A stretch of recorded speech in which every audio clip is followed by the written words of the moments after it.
Newly fledged Scottish League members has not been without its problems along the way. Today, however, the great moment finally arrived at Telford Street Park, and local boy Rob McLean was there to see it. It's £4.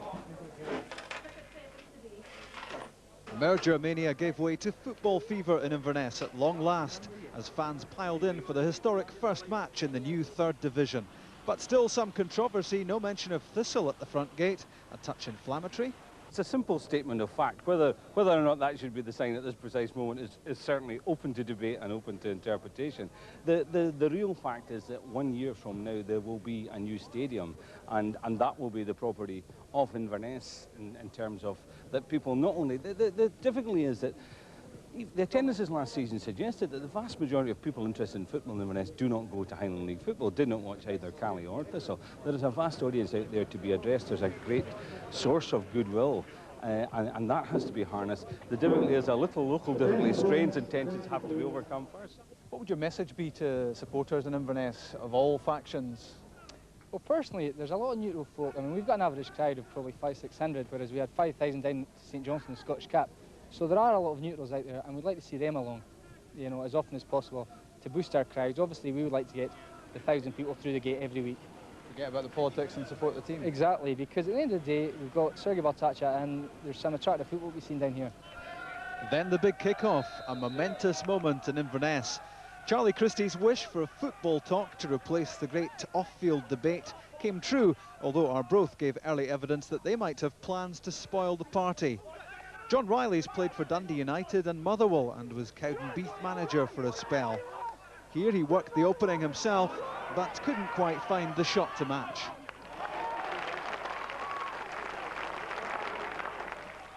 The first goal couldn't have been much simpler. Graham Bennett's corner and emergency frontman Alan Hercher setting off alarm bells in the visitors' defence. Caley Thistle's first goal in the big league. Arbroath don't like corners. This time Mackenzie presented with a chance, off the line from Justin McGovern, and Mike Andrews' effort on the rebound, touched over by Derek Jackson. So the Inverness team tried again. Not so direct for Hercher this time, but he was quick to pounce again after Arbroath made a hash of trying to make a Highland clearance. A crowd of 1,700 were in the ground, and most of them were pretty content with the way the game was going. Mackenzie's run into the box, earning another corner. The Arbroath fans worried, and with some cause. Former Liverpool midfielder John Scott with the in-swinging corner, and 3 goals in 20 minutes for Alan Hercher. Caley Thistle 3-0 up at half-time. Things could only get better for Arbroath, and in the second half they did. Duncan Ferguson lookalike John Brock with the cross, and Craig Farnham's header beat Mark McRitchie. Some hope for the visitors that they might yet salvage something. And there was more when Caley Thistle gave away possession and Stuart Elder picked out Ian Downey. Downey, who played for Scotland in the Under-16 World Cup in '89, fed Riley, and his goal made it 3-2. No beards in the Arbroath army, but that made them a bit happier. Just when it looked as if the home team had lost their momentum, a goal straight down the middle. McRitchie's kick-out wasn't claimed until Aberdeen lad Paul Mackenzie, signed from Burnley, applied the finishing touch. That was the goal that made sure the points were staying at Telford Street. Goal number 7 of the game was the pick of the bunch.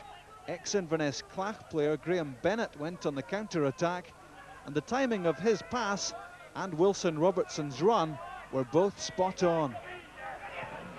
5-2, 3 points in Caledonian Thistle's first match in the Scottish League, and no one more pleased than hat-trick man Alan Hercher.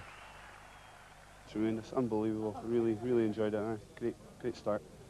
Were you surprised that the corners kept coming across and you just kept knocking them in? Well, that's it. We work very hard at set pieces and you know, corners and whatever at training, so it's great to see them pay off. It's excellent. Delighted about the result, but long way to go, you know, because only season started only, and more 35 games more. You know, but we look forward to this season, and for this is a big challenge for us, you know. But if we will be play like today and last game against East Stirling, I'm sure it will be good result for us. And you'll be hoping that people like me stop asking you questions about that awful word merger. Yeah, I think, you know, everyone will be happy. Yes, good start for both former Highland League clubs.